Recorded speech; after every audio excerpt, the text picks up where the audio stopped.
Баршаңызға қайырлы күн, құрметті көрермендер, каналыма қош келдіңіздер. Бүгін сіздермен құрамына ешқандай ашытқы, сүт, жұмыртқа қосылмайтын, өте дәмді, әсіресе балалар сүйіп жейтін ұсақ ши бауырсақтар дайындаймыз. Бұл бауырсақтарды көбінесе Қазақстанның шығыс өңірінде көптеп дайындайды. Ендеше видеоны соңына дейін көріңіздер. Қамырын илеу үшін бізге 270 грамм жылы су қажет болады. Оның үстінен 1 шай қасық тұз саламыз, және де тәттілігіне қарай қант қоса бересіздер. Мен 1 ас қасық қостым. Одан кейін 70 грамм тоң майды ертіп қосамыз. Тоң майды көбінесе кулинарлық май деп те атап жатады. Барлығын жақсылап араластырып аламыз. Енді бұл жерде менде 500 грамм ұн, оның үстінен жарты шай қасықтай ас содасын қосып араластырып жібереміз. Ұнды електен өткізуді ұмытпаңыздар. Енді ұнның ортасын ашып, жаңағы дайындап алған сұйықтығымызды қосамыз. Бұл бауырсақтың ерекшелігі осы тоң май қосылып еленетінде болып табылады. Енді барлығын жақсылап араластырып, ешқандай іртік, түйіршік қалмайтындай қамырымызды илеп аламыз. Бізде кішкене жұмсақтау, орташа тығыздықтағы қамыр иленіп шығады. Қамырдың құрамында ешқандай ашытқы болмағандықтан қатты көп күтіп отырудың қажеті жоқ. Осылай қамырдың басын біріктіріп жақсылап илеп алғаннан кейін пакетке салып, бетін осы ыдыспен төңкеріп 15-20 минут уақытқа тындыруға қойып қоямыз.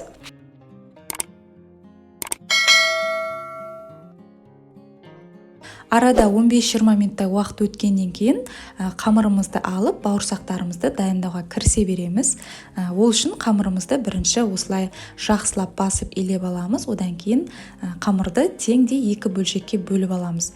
Әрбір бөлігін дөңгелетіп, осылай зуалашалар жасап аламыз, және де қамырдың бір бөлігі кеуіп қалмас үшін әзірше пакетке салып қоя тұрамыз. Ал екінші бөлігін дәл видеода көріп тұрғандарыңыздай осындай бірнеше бөлшектерге бөліп кесіп аласыздар.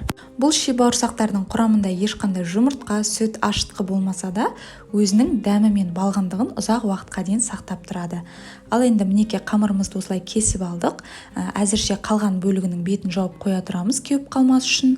Және де бір бөлігін дәл осы видеода көріп тұрғандарыңыздай осылай лағманды созған сияқты осылай қолымызбен кішкене дөңгелетіп созғылап шығамыз. Біздің қамырымыз тым қатты қалыңда немесе жұқада болып кетпеу керек. Орташа қалыңдықта жасап шығамыз. Мінеке осылай видеода көріп тұрғандарыңыздай қалыңдықта жасасаңыздар болады. Енді қамырымызды осылай ширатып отырып, ұсақтап, майдалап кесіп шығамыз. Егер бұл тым майда десеңіздер, өздеріңіз қалаған көлемде бұдан кішкене ірілеу етіп турасаңыздар болады. Одан бауырсақтың дәмі өзгеріп кетпейді. Ең бастысы барлығын бірдей көлемде әдемілеп турап шықсаңыздар болғаны. Осы турау барысы кішкене уақыт алады, ал бұлай барлығы да оп-оңай. Жалпы бұл ұсақ бауырсақтарды Қазақстанның шығыс өңірінде, яғни Өскемен, Семей, Аягөз жақтарда көптеп дайындайды. Жалғыз бұлай ұсақ етіп те емес, сопақша формада да дайындағандарын көргенмін. Мен өзім алғаш дәмін татқан кезде өзіме қатты ұнаған болатын. Енді турап алған ши бауырсақтарымызды осылай міндетті түрде мата дастарханға орналастырамыз. Бір-біріне қатты бірігіп жабысып қалмасын. Беттерін жаппай қойсаңыздар да болады. Енді бауырсақты пісіретін ыдысымызға бірінші күнбағыс майын құйып аламыз. Одан кейін осылай тоң майданда саламыз. Бұл бауырсақтың өзінің ерекшелігі, бауырсақтың өзіне де және пісірілетін майына да осы тоң май қосылуында болып табылады. Енді бауырсақтарымызды қызып тұрған майға салып, жақсылап қуырып аламыз. Міндетті түрде осылай шалғымен араластырып отырып қуырыңыздар. Сол кезде барлық жағы біркелкі болып, әдемі болып піседі. Жалпы бұл ұсақ бауырсақтарды сіздердің өңірлеріңізде қалай дайындайды немесе қаншалықты жиі дайындап тұрасыздар, төменде комментарий бөлімінде өздеріңіздің ойларыңызды, пікірлеріңізді жаза кетіңіздер. Мінеке біздің бауырсақтарымыз қызарып әдемі болып піскеннен кейін осылай сүзіп аламыз.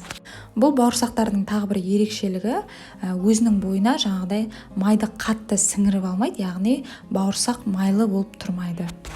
турап алған барлық бауырсақтарымызды осы рет бойынша барлығын жақсылап қызартып пісіріп аламыз. Осымен біздің қарапайым, өте дәмді ұсақ ши бауырсақтарымыз дайын болды. Міндетті түрде жасап көріңіздер. Сіздерге және балаларыңызға ұнайды деген сенімдемін. Менің каналымда басқа да құрамына ешқандай ашытқы қосылмайтын бауырсақтың рецептісі және де мақтадай жұп-жұмсақ, дәл кондитерлік дүкендердегідей болып шығатын керемет жұмсақ бауырсақтың да рецептісі бар. Міндетті түрде кіріп көріп, қарап көріңіздер. Ал егер осы видео ұнаса, пайдалы болған болса, каналға тіркеліп, лайк басып, комментарий жазуды ұмытпаңыз.